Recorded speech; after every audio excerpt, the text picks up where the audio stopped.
Welcome everyone, it's Shari Carroll for Simons'sStamp.com, and I have a really fun, easy project, really kid-friendly, where I'm making some Halloween garland for the house for decoration. I am using the Tim Holtz Halloween Hangout dies, and these are super cute. When I first saw them, I thought they would be perfect for this project. There are 5 spooky cute images in here, and they cut out the center pieces. So once you've die cut them, you need to trim out the outside.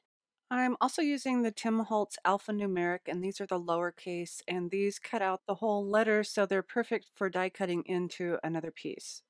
I have cut out 4 of each of the designs in 5 different colors of cardstock, and just this spread measures to about 16 inches. That's a really good guide to know how many to make for your area.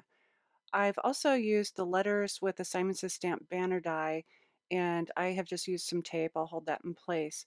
To cut a small banner, like I have with this green paper, you just line up your paper to the height that you want it, and you just cut from the edge. So you don't have to cut a whole banner, just use the edge or the size that you want. So you can cut out a bunch of different sizes, and you can see how those letter dies just cut out really fun shaped words.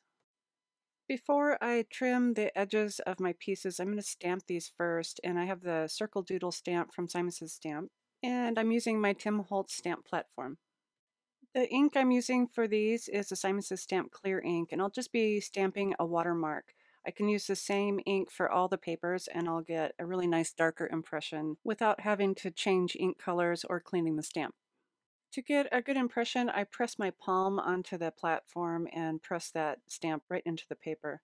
I'll show you up close how this looks. It just gives me a really nice design on the die cut without being too busy.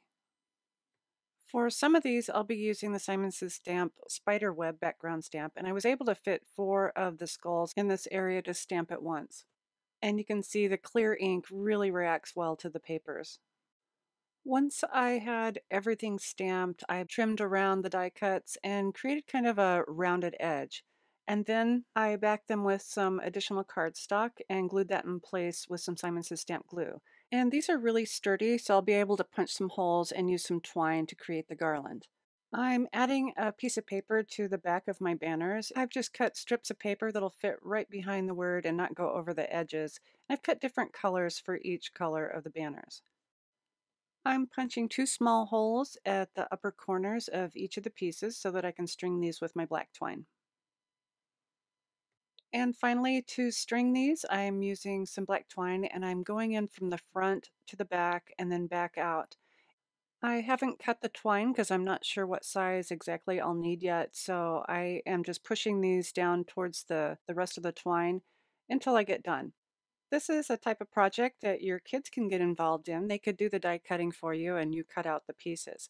The final garland measured about 7.5 feet, and it was plenty long to string across this frame that I have. I hope I've given you some inspiration to create a little decorating for your house for Halloween using the Tim Holtz Halloween Hangout dies. I have added all the supplies below in the description box and also a link to our blog post for more information. And as always, thanks so much for watching.